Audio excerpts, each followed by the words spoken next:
Okay, this is Moshe coming to you from Israel and the Galilee, where I've lived for a number of years, and give you a fast update. There's not a whole lot of information to talk about. Shabbat's over here, so we don't get a heavy information flow on Shabbat. Hamas and the Arab social media keep talking about battle victories that Hamas did, and if they were real, our whole army we'd have no Israeli army left. It's a joke.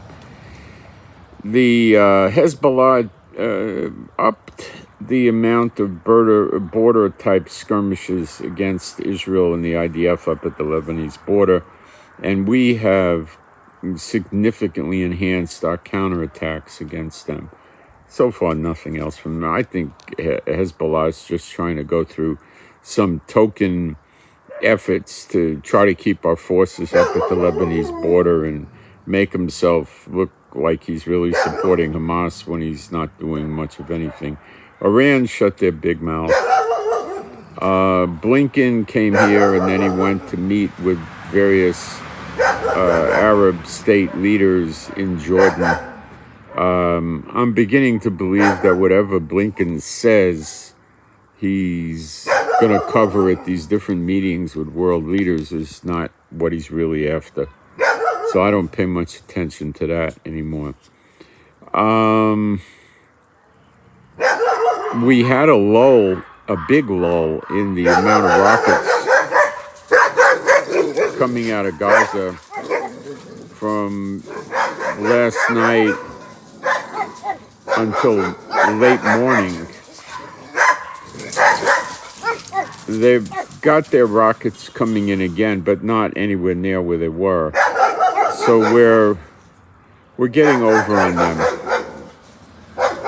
The idiots, Hamas, shot a rocket at their own Gazan people trying to flee from the north to the south.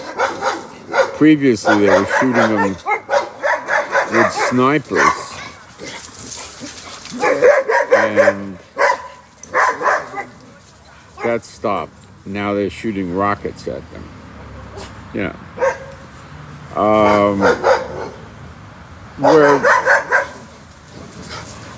We're destroying the tunnels. We're blowing up the entrances and exits. We've got heavy surveillance with drones and planes and observation posts and boots on the ground and everything. And when they pop out of their Roach Motel, boom, we zap the entrance or exit with artillery or bombs and destroys another one. It's just a matter of time.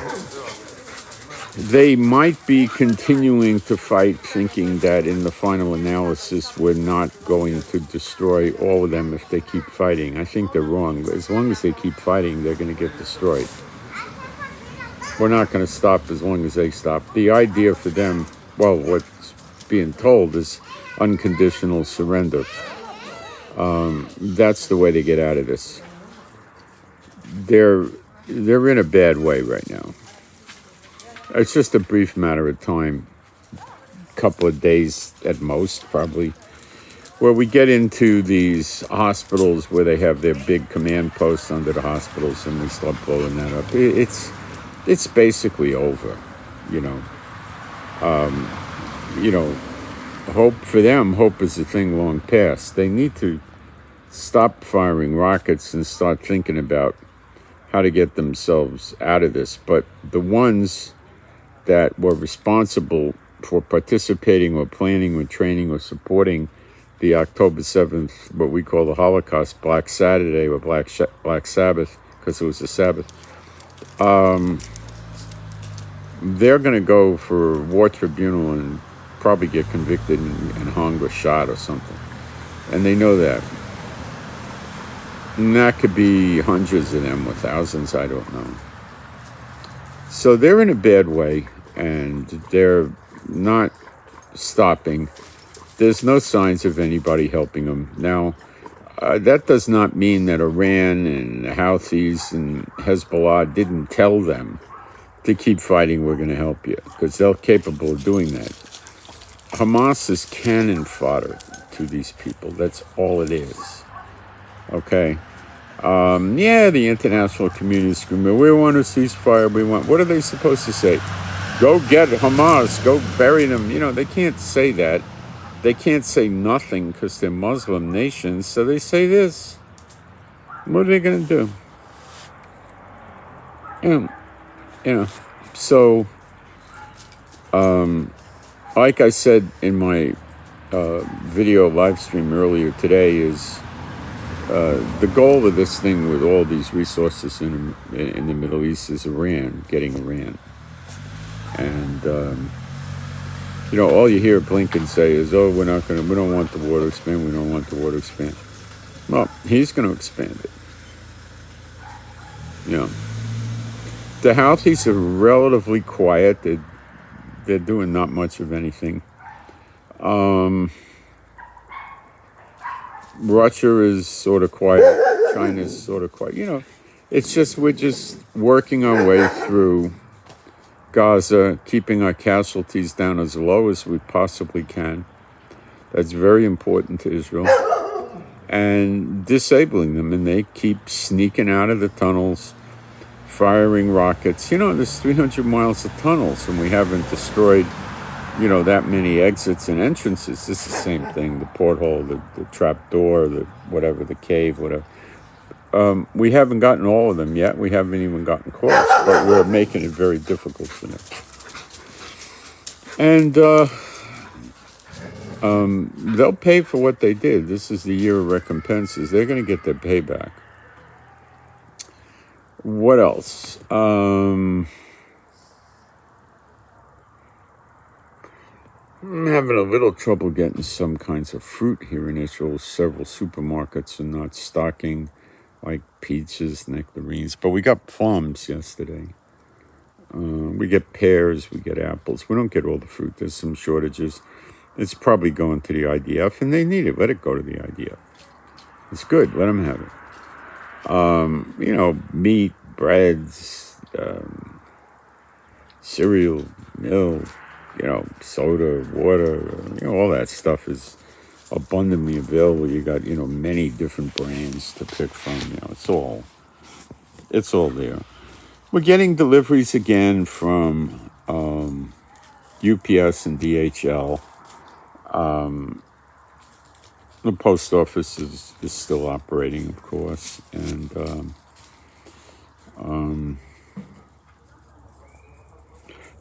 the people near Gaza, Ashkelon and Ashdod and Sderot area, they're having trouble, and they keep getting occasional rockets up into the center of Israel and trying to get into Tel Aviv or hit our airport, Ben Gurion Airport.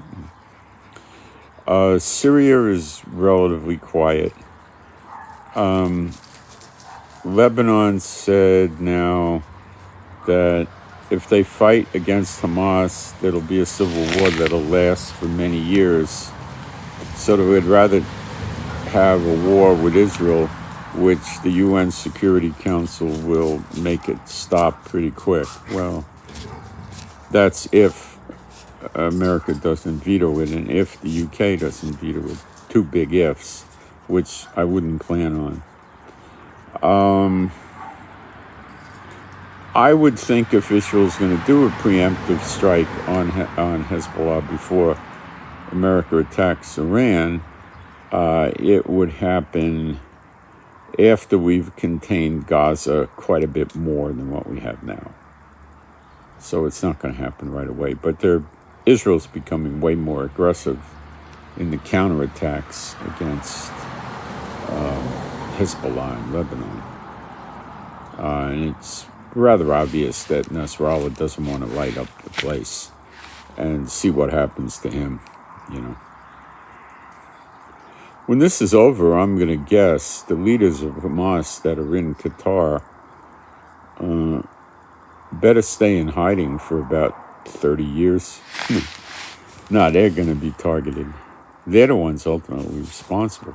They're the ones that gave the command to, horrifically kill the Jewish civilians. It was them that gave the order.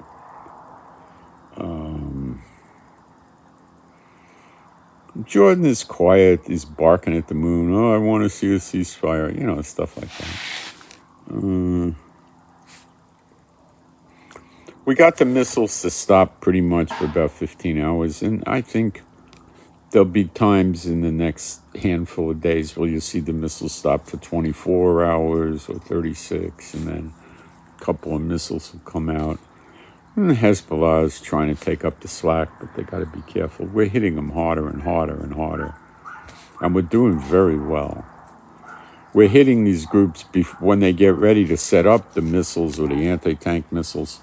We get them before they actually fire it, and they get killed. But, Nasrallah doesn't care about his soldiers getting killed. I mean, he'd be upset if you killed 9,000, but, you want to kill a handful. It's okay, I don't have a problem with that. There's more where they came from,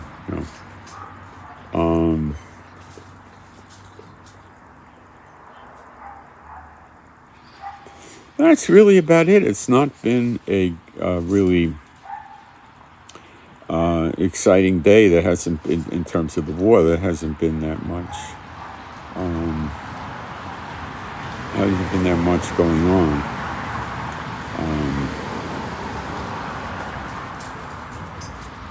So I think the next big move is we go underground where the big shots of Hamas are, under these hospitals and other places like that.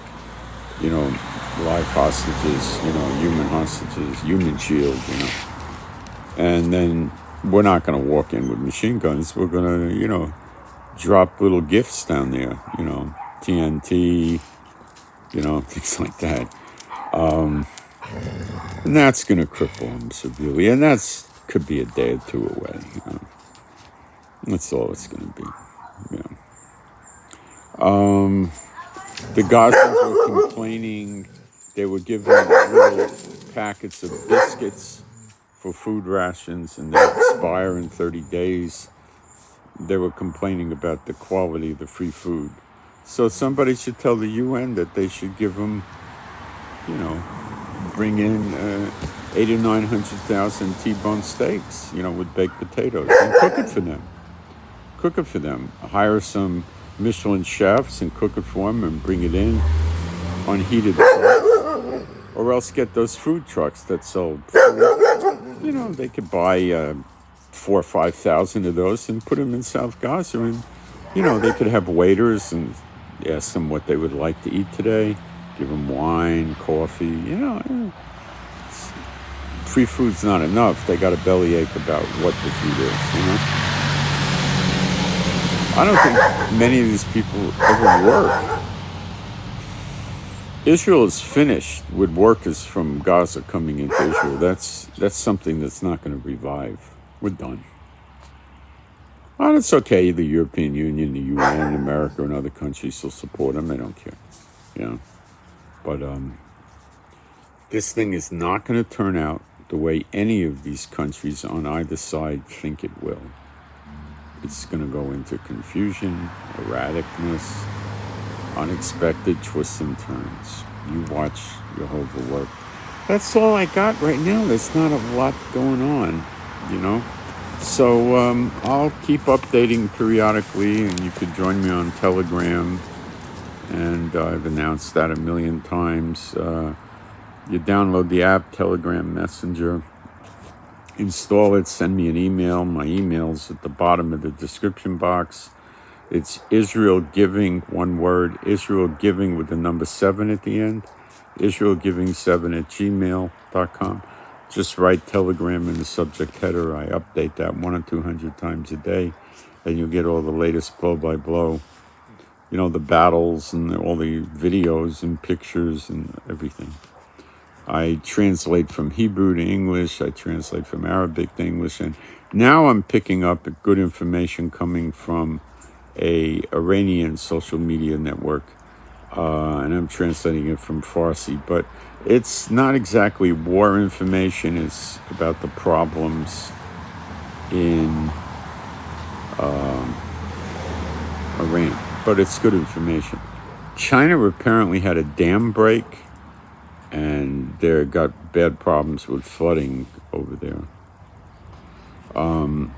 Lebanon has a lot of fires going on now.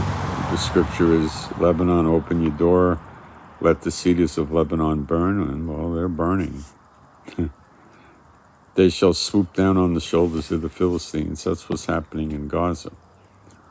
And guys, it's not a great eventful day, but we'll keep you posted. Make sure you're subscribed on YouTube and click the notifications box so you'll know when I'm doing another live stream. If serious stuff happens, I'll come on unexpectedly, and I send my shalom to all those who love Yeshua HaMashiach, and I'm out.